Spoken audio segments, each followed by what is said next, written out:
सुंदरपुर गांव के सूरज की कहानी कुछ ऐसी थी कि एक ही छत के नीचे दो बेटे रहते थे। एक विरजू, जिसके लिए वो घर स्वर्ग था, और दूसरा सूरज, जिसके लिए वही घर जीते जी नरक बन चुका था। तपती धूप में सूरज पसीने से नहाया हुआ था। उसके कंधों पर हल रखा हुआ था। वो बैल की जगह खुद जुता हुआ था और हल खींच रहा था। उसकी सांसें उखड़ रही थीं। ठीक सामने पेड़ की ठंडी छांव में एक खटिया पर विरजू और पास में मंगू मामा बैठा हुआ था। अरे ओ सूरज, क्या हुआ बे? चाल धीमी पड़ गई। बैल मर गया तो क्या हम भूखे मरेंगे? चल जोर लगा। हैशा। अरे भांजे, ये सांड ऐसे नहीं चलेगा, इसे तो चाबुक चाहिए। बिरजू भैया, मंगू मामा, अब और नहीं होता। सुबह से पेट में अन्न का एक दाना नहीं गया। प्यास से गला चटक रहा है। वो घड़े में थोड़ा पानी है, उसमें से एक गिलास पानी मुझे दे दो। पानी? अरे ओ नौकर, ये पानी मेरे लिए है। माँ ने इसमें केसर और बादाम घोला है। तेरे जैसे गंदे कामगार को ये पानी पिलाकर मैं लोटा अशुद्ध करूं क्या? सुना तूने? छोटे मालिक को प्यास लगी है, इसलिए वो पिएंगे, और तुझे प्यास लगी है तो पसीना पी अपना। चल काम कर। खून के रिश्तों में इतना फर्क था। एक भाई बादाम वाला दूध पी रहा था और दूसरा पसीने की बूंदों से प्यास बुझा रहा था। सूरज ने आसमान की तरफ देखा। सूरज की तपिश उसकी चमड़ी जला रही थी, लेकिन सौतेले भाई की बातें उसकी रूह जला रही थीं।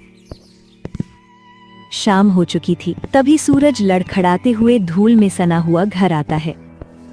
ले मेरे लाल, दिन भर पेड़ के नीचे बैठकर पढ़ाई जो की है, दिमाग थक गया होगा, खा ले। माँ, आज खाना बहुत स्वादिष्ट बना है। माँ, वो देखो, आ गया आपका मुफ्तखोर। आ गया? बड़ा जल्दी काम खत्म हो गया, या हल बीच में छोड़कर भाग आया? माँ, पूरा खेत जोत दिया, अब तो खड़े होने की भी ताकत नहीं है। बहुत भूख लगी है, कुछ खाने को दे दो। हाँ ठीक है, ले खा ले। और सुन, दाल खत्म हो गई है, नमक और पानी के साथ खा लेना। सूरज उस जली रोटी को देखता है। उसकी आंखों में आंसू थे। वो देखता है कि विरजू खीर खा रहा था और वो रोटी। माँ, मैं भी तो आपके बेटे जैसा हूँ। पिताजी कहते हैं आप मुझे सगे बेटे जैसा प्यार दोगी। जुबान लड़ाता है। सगा सगा होता है और सौतेला सौतेला। मेरा बेटा राज करने के लिए पैदा हुआ है और तू मजदूरी करने के लिए अपनी औकात में रहे। एक पिता घर की नींव होता है, लेकिन जब नींव ही हिल जाए तो दीवारें गिरने में वक्त नहीं लगता। रामदीन, जो सूरज के पिता थे, उनका दुर्घटना में एक पैर चला गया था। वो ना तो चल सकते थे और ना ही कुछ बोल पाते थे। पिताजी, आपने तो कहा था कि माँ मुझे अपने बेटे जैसा रखेंगी। दिन भर खेत में आप सभी को पालने के लिए मेहनत करता हूँ, लेकिन हमें तो फिर भी यहाँ सही से 2 वक्त का खाना भी नसीब नहीं हो रहा है। वो हमें अपना बेटा समझती ही नहीं है। रुक्मिणी को डर था तो कभी न कभी हिस्सा मांग लेगा। अब उसे रास्ते से हटाने की आखिरी चाल चली गई। मंगू, तेरे जीजा जी की हालत देखकर लगता है कि वो अब ज्यादा दिन तक नहीं रहने वाले। अगर उनके जाने के बाद इस सूरज ने अपना हिस्सा मांग लिया तो हमें गांव के रीति रिवाज के हिसाब से उसे देना ही होगा। अगर हमने ऐसा नहीं किया तो सारा गांव हमें दोष देगा। जीजी, ये लौंडा बहुत ढीठ है, इतनी बेइज्जती खाकर भी घर नहीं छोड़ रहा। उस रात में सन्नाटा था, लेकिन रामदीन के सीने में तूफान मचा हुआ था। बरसों की बेबसी और बीमारी ने आखिरकार उनके शरीर को तोड़ दिया था। पिताजी आंखें खोलिए, आपको तो बहुत तेज बुखार है, शरीर आग की तरह तप रहा है। पिताजी, मैं अभी माँ से कहकर वैद्य जी को बुलवाता हूँ। माँ, ओ माँ, दरवाजा खोलिए, पिताजी की तबीयत बहुत बिगड़ गई है, वो सांस नहीं ले पा रहे हैं। मुझे कुछ पैसे दे दीजिए, मैं डॉक्टर को ले आऊँ। माँ।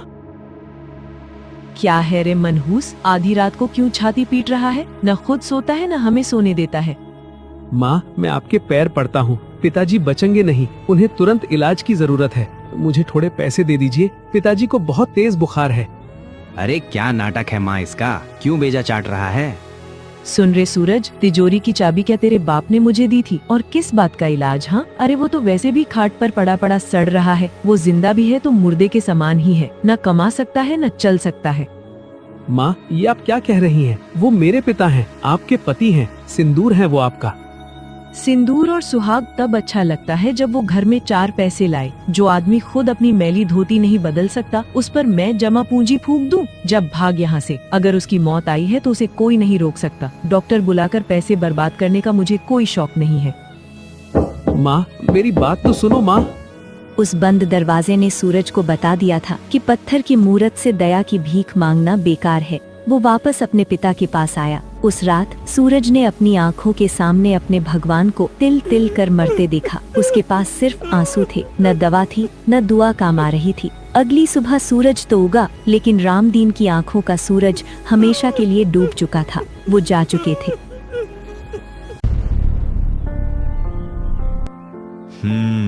तो जीजी, क्रियाकर्म सब निपट गया। गांव वालों को खाना भी खिला दिया। अब घर का कुछ शुद्धिकरण करना पड़ेगा। सही कह रहे हो मामा। वैसे भी घर में राशन कम पड़ रहा है और खाने वाले मुंह ज्यादा हैं। माँ, मैं कल से खेत पर ज्यादा काम करूँगा। पिताजी नहीं रहे तो उनकी कमी मैं पूरी करूँगा। तू पूरी करेगा कमी? अरे ओ अभाग, जिस बाप के दम पर तू यहाँ टिका था वो तो गया। अब तेरा इस घर में क्या काम? माँ, ये मेरा भी तो घर है। तेरा घर? अरे बिरजू, जरा कागज तो दिखा इसे। देख, पिताजी मरने से पहले सब कुछ माँ के नाम कर गए हैं और माँ चाहती है कि तू अब यहाँ ना रहे। तू पनौती है, पनौती। सीधी बात ये है सूरज कि अब मैं तेरा मनहूस चेहरा नहीं देखना चाहती। निकल जा मेरे घर से इसी वक्त। माँ, मैं कहाँ जाऊँगा? मेरे पास न पैसा है न कोई ठिकाना। कम से कम मुझे नौकर समझकर ही एक कोने में पड़े रहने दो। नौकर पालने के लिए भी पैसे लगते हैं और तू तो मुफ्त की रोटियां तोड़ने वाला है। चल निकल। रुक्मिणी उसका हाथ पकड़कर घर से बाहर निकाल देती है। जिस घर की ईंटें उसने अपने पसीने से सींची थीं, आज उसी घर ने उसे अजनबी बना दिया था। आखिरकार भारी कदमों से उसने अपनी किस्मत को स्वीकारा और उस गांव की पगडंडी पकड़ ली जो जंगल की तरफ जाती थी, जहां इंसानों से ज्यादा रहम शायद जानवरों में होता है। चलते चलते सूरज एक घने जंगल में पहुंचा। भूख और प्यास से उसका हलक सूख रहा था, लेकिन दिल का दर्द पेट की भूख से कहीं बड़ा था। वो एक पुराने बरगद के पेड़ के नीचे थक कर बैठ गया।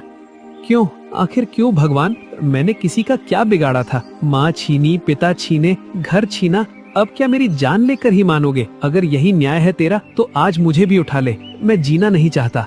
तभी हवा के झोंके के साथ एक धीमी आवाज आती है। बेटा, कोई है? आकर मेरी थोड़ी मदद कर दो। सूरज चौंक गया। इस वीराने में कौन हो सकता है?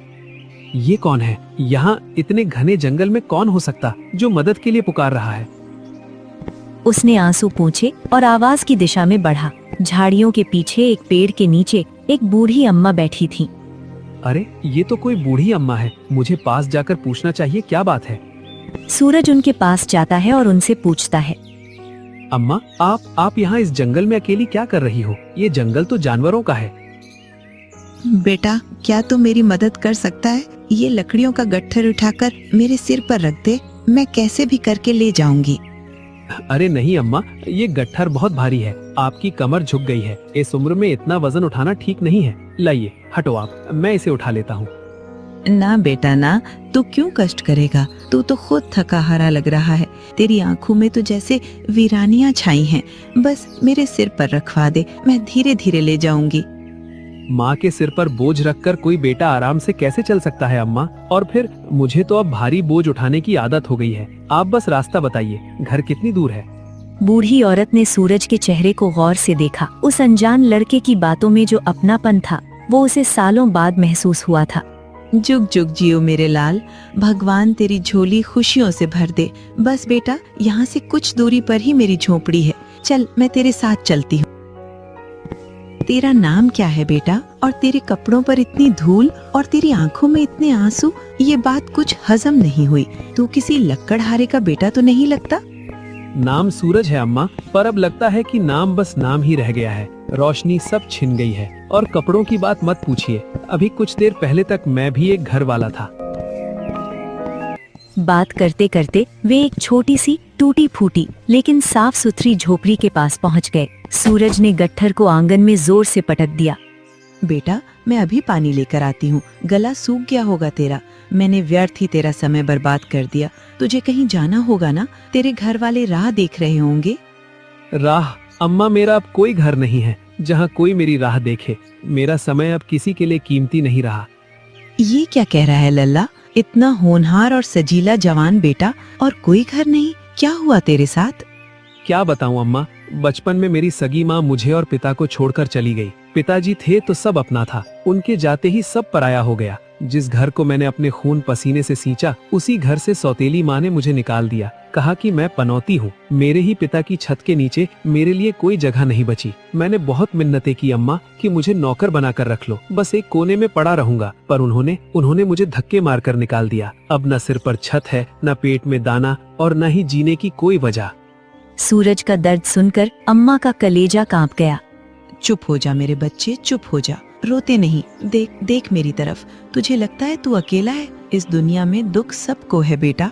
सूरज, तू कह रहा था ना कि तेरा कोई घर नहीं है। देख, ये टूटी फूटी झोंपड़ी ही सही, पर आज से ये तेरा घर है। अम्मा, आप मुझे आसरा दोगी? मैं एक अजनबी हूँ और मेरे पास आपको देने के लिए कुछ भी नहीं है। मैं तो खुद एक बोझ हूँ।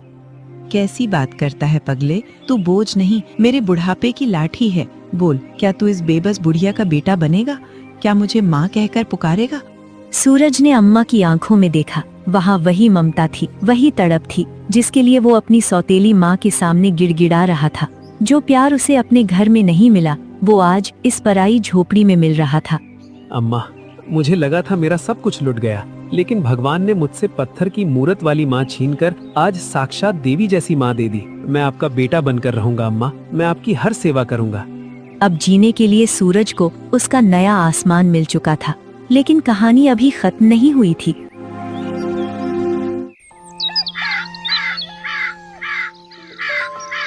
अगली सुबह सूरज की आंखों में एक नई उम्मीद थी। उसे अब सिर्फ अपने लिए नहीं, बल्कि उस बूढ़ी माँ के लिए भी जीना था, जिसने उसे आसरा दिया था। वो काम की तलाश में गांव के सबसे बड़े और खूंखार जमींदार ठाकुर गजेंद्र सिंह की हवेली पहुंचा। पास में उसका चालाक चमचा कल्लू कालिया खड़ा था। राम राम मालिक, मैं परदेसी हूँ, काम की तलाश में आया हूँ। अगर आपके खेतों में कोई मजदूरी मिल जाती तो बड़ी कृपा होती। परदेसी, हम बाहर के लोगों को तो काम देते नहीं, तुझे क्यों दे? शक्ल से तो तू चोर उचक्का लगता है। निकल जा यहाँ से, हमारे पास फालतू लोगों के लिए कोई जगह नहीं है।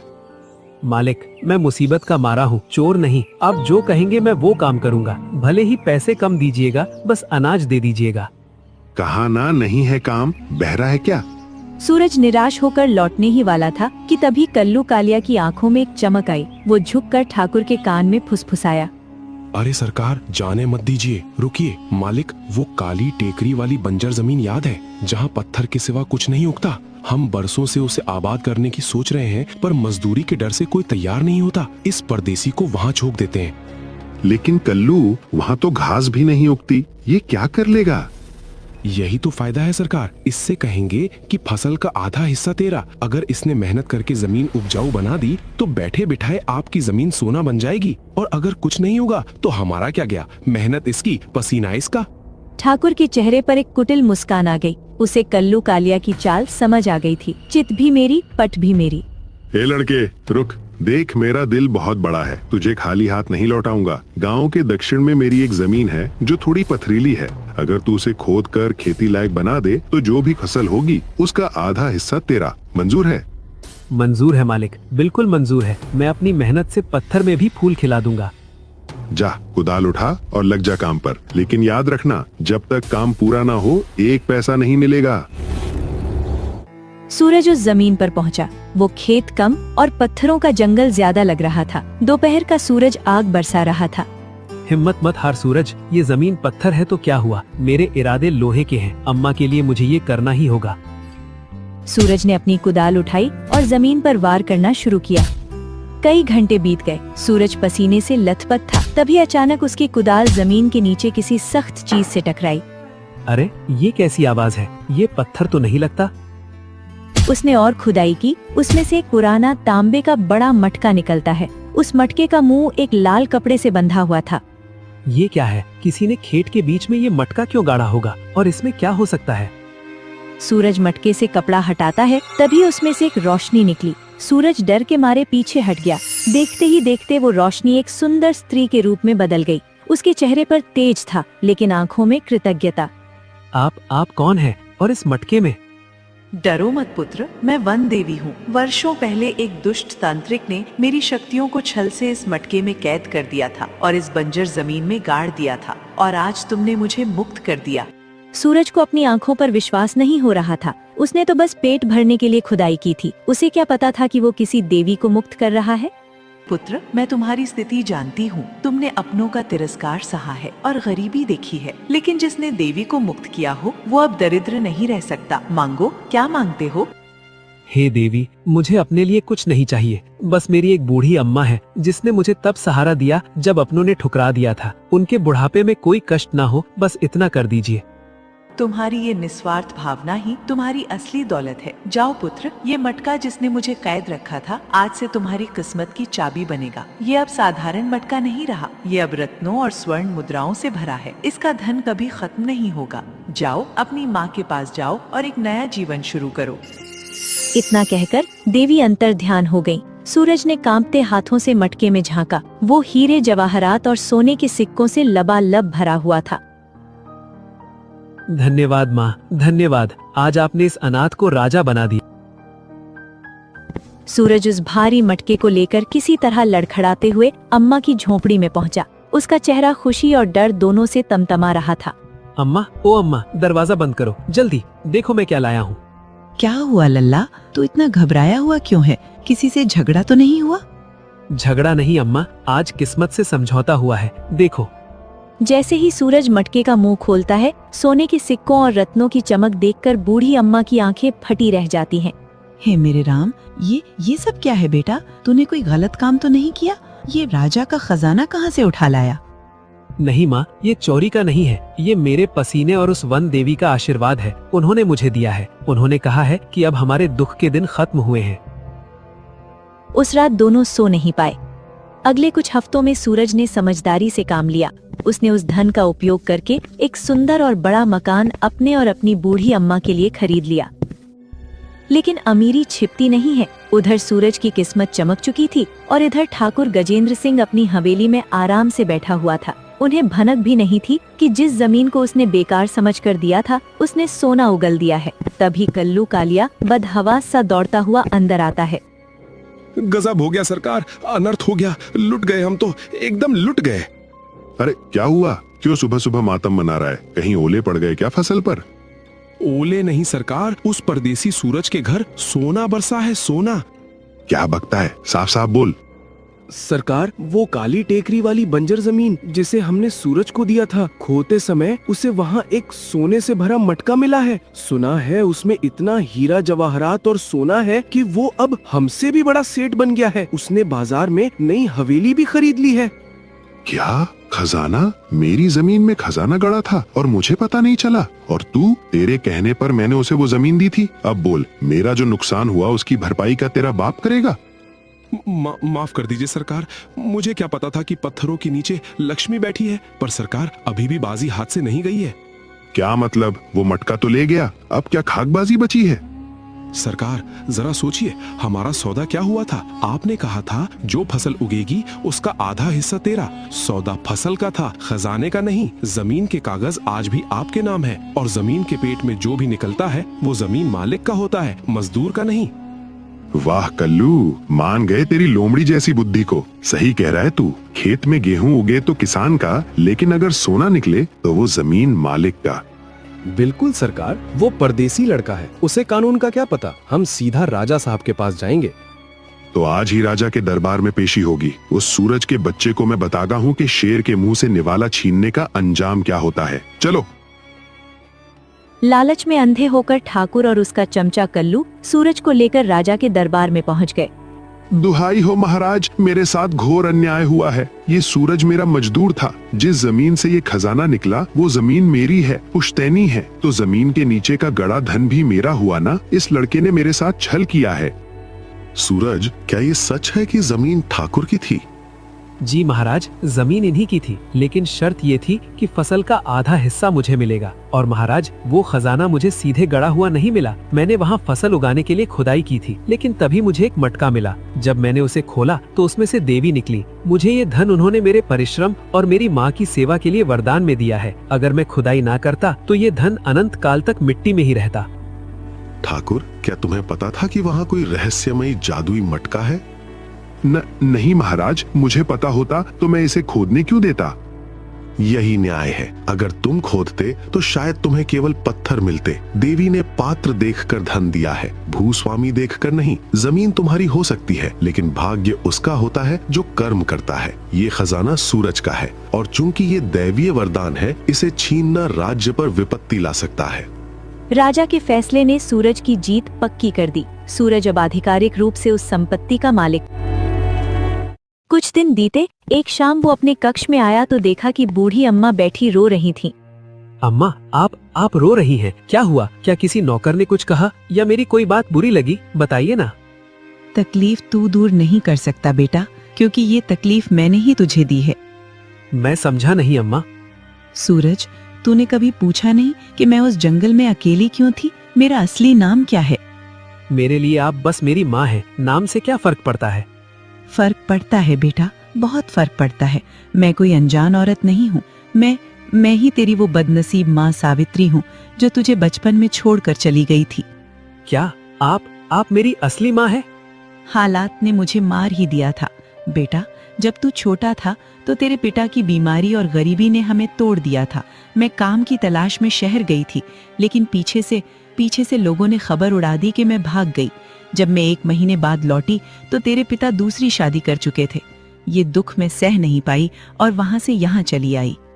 नहीं माँ, मेरी सौतेली माँ ने मुझे घर से निकाला तो भगवान ने मुझे उसी रास्ते पर भेजा जहाँ आप थी। देखो, खून ने खून को कैसे पहचान लिया। हम अनजाने में ही सही मिल तो गए। बरसों की जुदाई आज आंसुओं में बह गई। हवेली में खुशियां तो थी, लेकिन अभी नियति का एक और खेल बाकी था। हटो यहाँ से, ये सेठ सूरज बाबू का घर है, कोई धर्मशाला नहीं। भागो यहाँ से, भिखारी कहीं के। ये शोर कैसा है? माँ, आप रुकिए, मैं देखता हूँ। सूरज बाहर आया। उसने देखा कि गेट पर 2 फटे हाल मैल कुचेल भिखारी खड़े हैं, एक औरत और एक जवान लड़का। सूरज ने उन्हें देखते ही पहचान लिया। रुक्मिणी काकी, बिरजू। दोनों चौंक कर देखते हैं। सूरज को रेशमी कपड़ों और सोने के गहनों में देखकर उनकी आंखें फटी रह जाती हैं। सूरज, तू यहाँ का मालिक है? हाँ काकी, ये वही पनौती सूरज है जिसे तुमने धक्के मारकर निकाला था। लेकिन तुम्हारी ये हालत कैसे हुई? और मंगू मामा कहाँ है? वो तो कहते थे ये सब उनका है। भैया मुझे माफ कर दो। वो मंगू मामा सगा नहीं, सांप था। उसने पिताजी की वसीयत में हेरा फेरी करके सारी जमीन जायदाद अपने नाम करवा ली और फिर हमें लात मारकर घर से निकाल दिया, ठीक वैसे ही जैसे हमने तुम्हें निकाला था। ये मेरे कर्मों की सजा है सूरज। मैंने तेरे साथ जो किया, भगवान ने वही मेरे साथ किया। मेरा सगा बेटा आज भिखारी है और सौतेला बेटा राजा है। मुझे माफ कर दे या धक्के मारकर निकाल दे, अब यही मेरी किस्मत है। सूरज के पास अब बदला लेने का पूरा मौका था। वो उन्हें धक्के मरवा सकता था, लेकिन उसने अपनी माँ की तरफ देखा, जो अब दरवाजे पर खड़ी थी। काकी, मैं रुक्मिणी का बेटा नहीं, सावित्री का बेटा हूँ, और मेरी माँ ने मुझे किसी को भूखा रखना नहीं सिखाया। सूरज, तू मुझे माफ कर रहा है? माफ तो ऊपर वाला करता है काकी, मैं तो बस अपना धर्म निभा रहा हूँ। आप इस घर में रह सकती हैं, लेकिन मालकिन नहीं। सुंदरपुर की कहानी ने अपना चक्र पूरा कर लिया था। जिसने दूसरों का हक छीना वो सड़क पर आ गया, और जिसने सब कुछ खोकर भी नेकी नहीं छोड़ी वो महलों का राजा बन गया। वक्त से बड़ा कोई न्यायाधीश नहीं होता।